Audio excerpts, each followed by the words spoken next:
Shalom, shalom mes bien-aimés, j'espère que vous allez bien, ici Marie. J'espère vraiment que vous allez bien. Nous commençons enfin à voir de la lumière, et ça c'est fantastique parce que ça donne un baume au cœur. Le topic d'aujourd'hui, je vais d'abord vous poser cette petite question. Vous êtes-vous déjà demandé euh, si vous êtes humble, ou bien qu'est-ce que c'est que l'humilité? Ce problème d'humilité apparent bien souvent est un problème qui bien souvent pénètre dans les églises. Nous verrons bien, nous allons développer cela ici, mais ça s'apparente souvent à des personnes qui pensent être humbles, et ceci n'est qu'une humilité de façade.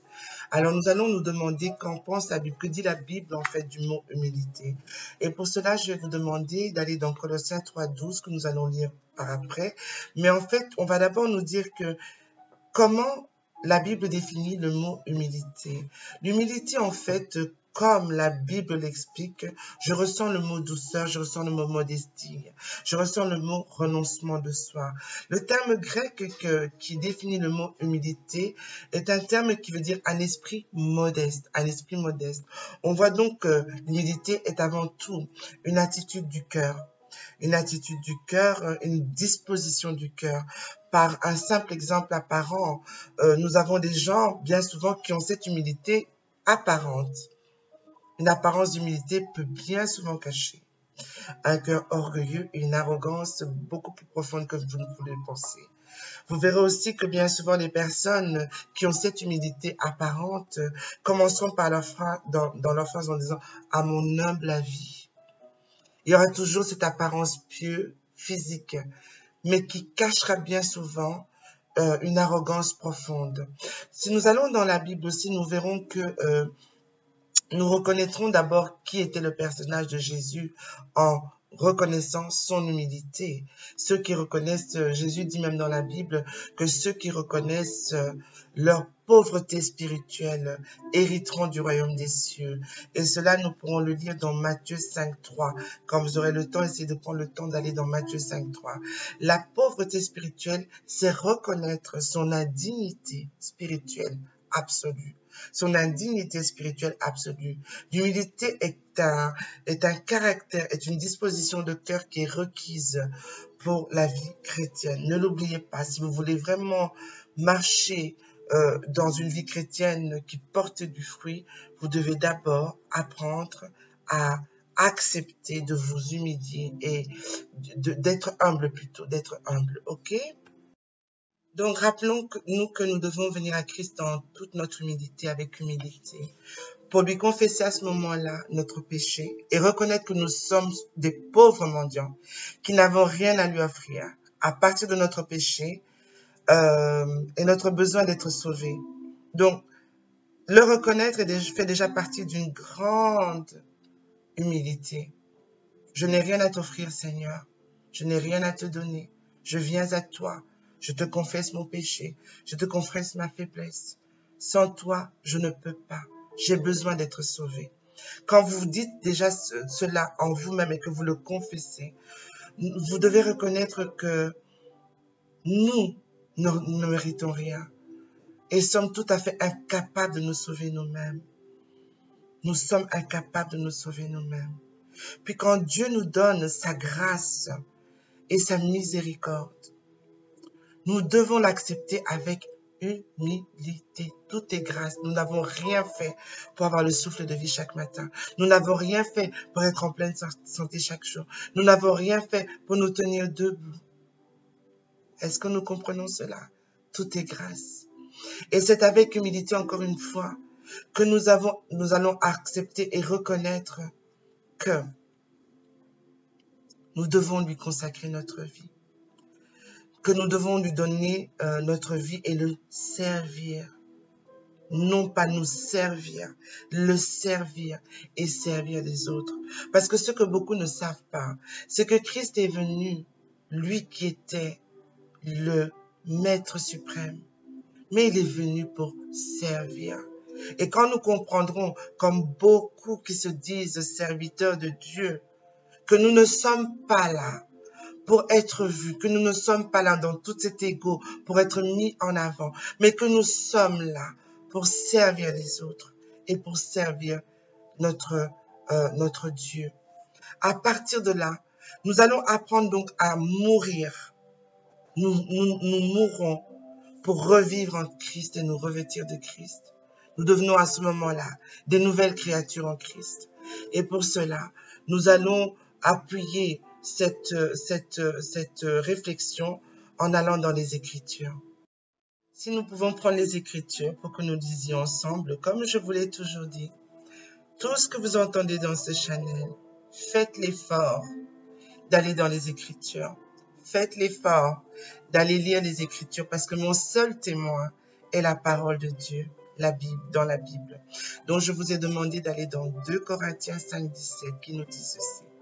Si quelqu'un est en Christ, il est une nouvelle créature. Les choses anciennes sont passées, voici toutes choses sont devenues nouvelles. Donc quand vous êtes mort et que vous êtes venu en Christ, votre passé est derrière vous. Parce que dans toute votre humilité, vous êtes venu vers Christ. Vous lui avez confessé votre péché. Vous avez reconnu que sans lui, vous ne pouvez rien. Vous avez reconnu que vous êtes le mendiant qui demande à avoir quelque chose. Et étant ce mendiant, il est le seul à pouvoir vous sauver. Donc, vous avez déposé le vieil homme. Et dans l'humilité maintenant, vous reconnaissez que vous allez rentrer dans le service, le servir et servir les autres. Mais celle que vous étiez avant ou celui que vous étiez avant est une ancienne créature. Mais celle que vous êtes aujourd'hui, tout ce qui se passera dans votre vie est devenu nouveau. On se comprend là, c'est vraiment, j'essaie de vous faire rentrer dans la profondeur de la chose. Et toutes ces choses-là ne sont possibles que si vous avez un cœur humble, que si vous acceptez d'être enseigné. Ok, allons-y. Donc vraiment pour nous rappeler que nous avons abandonné notre vieil homme pour nous vêtir du nouvel homme. Je vous demanderai encore d'aller dans les Écritures, dans Galates 2:20 qui nous dit « J'ai été crucifié avec Christ et je vis. Ce n'est plus moi qui vis, mais c'est Christ qui vit en moi. Si je vis maintenant dans la chair, je vis dans la foi au Fils de Dieu. J'ai foi au Fils de Dieu qui m'a aimé et qui s'est livré lui-même pour moi. J'ai foi en lui. » Celle que j'étais avant, qui avait foi en elle-même, qui avait foi aux choses du monde, qui avait foi à ce que mes yeux voient, n'existe plus. Mais j'ai foi en Jésus, le Fils de Dieu. Ok? Tout ça parce que j'ai encore une fois, par cette action, de le reconnaître comme étant mon Maître et Seigneur. L'humilité est rentrée en moi pour m'empêcher de croire que j'étais capable de faire quelque chose. Donc de comprendre que l'humilité qui nous est expliquée dans la Bible, c'est une humilité qui n'est pas seulement nécessaire pour rentrer dans le royaume de Dieu, mais aussi pour occuper les responsabilités. Occuper des responsabilités. Et pour cela, je vous demanderai, dès que vous avez un instant, d'aller dans les Écritures, dans Matthieu 20, du verset 26 au 27, qui explique exactement de quoi il s'agit. Nous devons nous rappeler que Jésus-Christ est un modèle pour nous. Nous devons marcher à sa suite, marcher comme lui. Donc, tout comme il est venu, il n'est pas venu pour être servi, il est venu pour servir. Vous voulez être un représentant de Jésus-Christ. Vous devez reconnaître et surtout vous rappeler que vous êtes là pour servir. Nous devons donc également servir les autres, comme lui-même l'a fait, en faisant passer leurs intérêts avant les nôtres. Et cela, vous pouvez le trouver dans le livre des Philippiens 2 à 3. Livre des Philippiens 2 à 3. Cette attitude exclut toute ambition égoïste et la prétention. Si vous êtes occupé à servir le Seigneur avec vos propres prétentions, votre propre agenda, vous n'êtes pas et vous n'avez pas compris l'humilité de Christ. Ainsi, vous allez voir que quand vous servez avec vos propres intentions, nous voyons des tensions qui émergent dans nos tentatives de nous justifier, dans nos tentatives de nous défendre, dans nos tentatives de vouloir avoir raison. Jésus n'a pas eu honte de s'humilier. Il n'a pas eu honte d'être insulté. Il n'a pas eu honte d'être accusé. afin d'être notre serviteur. On l'a traité de tous les noms, mais dans l'humilité, il est resté. Je vous demanderai pour cela d'aller dans Jean 13, 1, 16 et nous allons lire cela ensemble parce que je pense que c'est très important. Donc pour continuer, si vraiment vous voulez le lire pour mieux vous mettre dans le contexte en fait dont j'ai parlé ici, allez plutôt lire les Écritures dans Jean 13 du verset 1 au 16. Vous verrez toute l'histoire en fait qui parle de ce qui s'est passé avant que le Seigneur s'en aille au moment de la Pâque. Ok? Alors nous continuons le développement de ce sujet. Même jusqu'à la mort de la croix, Jésus-Christ est resté focalisé dans cette œuvre qui était de servir les autres, dans son humilité. Il obéissait à son Père. De même, les chrétiens doivent être humbles et prêts à renoncer à toute forme d'égoïsme pour se soumettre à Dieu, pour se soumettre complètement à la volonté de Dieu et pour pouvoir marcher et comprendre ce que le Seigneur a instauré pour leur vie. Et cela, nous le trouvons très souvent dans la parole, mais il est très difficile pour beaucoup de le suivre parce que beaucoup vont vous trouver des excuses. Oui, mais ça a été écrit il y a 2000 ans. Oui, mais ce n'est plus contemporain par rapport à aujourd'hui. Oui, mais ceci, oui, mais cela. Sachez que la parole de Dieu ne change pas. La parole de Dieu est toujours effective aujourd'hui. Et la véritable humilité est de réellement s'accorder avec cette parole et de rentrer dans une piété complète, piété complète. Un cœur pieux est un cœur maintenant qui accepte de reconnaître la vérité de la parole de Dieu. Et pour accepter la vérité de cette parole, il faut absolument, avant toute chose, rentrer dans l'humilité la plus complète. Parce qu'à ce moment-là, quand vous êtes dans l'acceptation par l'humilité de cette parole, vous êtes maintenant quelqu'un qui se sent en sécurité. Vous voyez jusqu'où ça vous emmène? Vous êtes en sécurité parce que non seulement vous confessez cette parole, vous la vivez, elle est réelle pour vous. Et pour pouvoir la vivre et l'accepter, vous êtes rentré dans une humilité complète. Vous êtes maintenant sûr de vous. Vous vous sentez en sécurité. Quoi qu'il se passe, vous vous contentez de ce que vous avez en vous, qui vit en vous et qui vous fait maintenant vous sentir non seulement en sécurité, dans quoi qu'il arrive. Alors rappelons-nous de ceci, que Dieu résiste aux orgueilleux et il fait grâce aux humbles. Si vous résistez à la parole de Dieu, si vous résistez aux vérités de l'évangile, si vous résistez dans des domaines de votre vie, vous savez bien que vous essayez d'atteindre certaines choses parce que l'ego est au-devant de vous. À ceux qui se disent serviteurs de Dieu, servants de Dieu, Dieu va vous résister. Des miracles ne seront pas dans votre ministère. Vous ne verrez pas la main de Dieu dans votre ministère. Vous ne verrez pas des changements dans votre ministère. C'est pour cela que bien souvent on nous dit de nous humilier devant Dieu, de rentrer dans la repentance la plus totale, la plus complète. C'est vraiment où on expose son cœur parce qu'encore une fois, pour pouvoir servir Dieu, vous devez savoir que l'humilité est la première des choses qui est demandée. Parce qu'à ce moment-là, vous allez voir que les choses vont couler d'elles-mêmes. Mais comme tu résistes, ou si tu résistes, parce que l'orgueil, parce que l'ego, non. Dieu fera grâce à ceux justement qui demandent à que cet ego soit brisé, que cet ego se les lâche. Ok? Nous pouvons retrouver cela dans Proverbe 3, 34. Et nous pouvons aussi aller dans les Écritures dans 1 Pierre 5, 5, qui nous parle justement de ce que Dieu résiste aux orgueilleux. Nous devons aussi savoir que c'est en confessant notre péché, c'est en confessant notre orgueil à Dieu, c'est en lui demandant de nous briser que nous y renonçons, que vraiment les choses se font.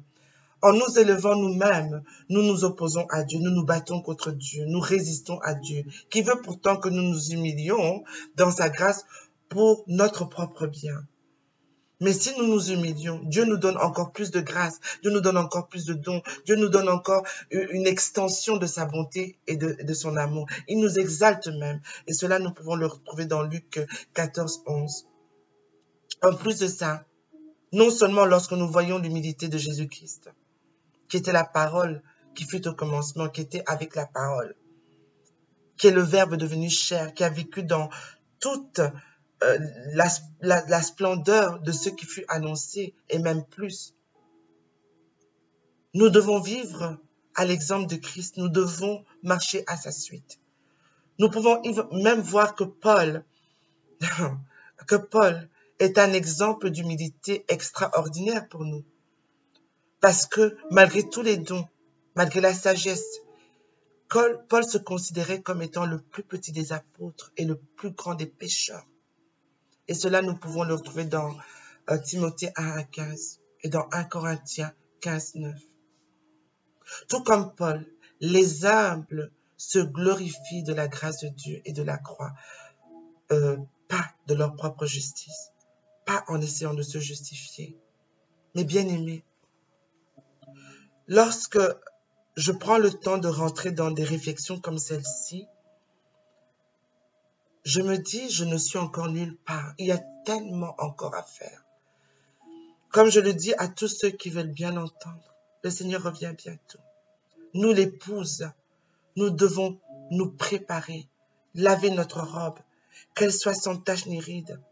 Nous devons vraiment demander au Seigneur de nous aider et à abandonner tout ce qui nous empêche de voir sa gloire, tout ce qui nous empêche de nous approcher de lui.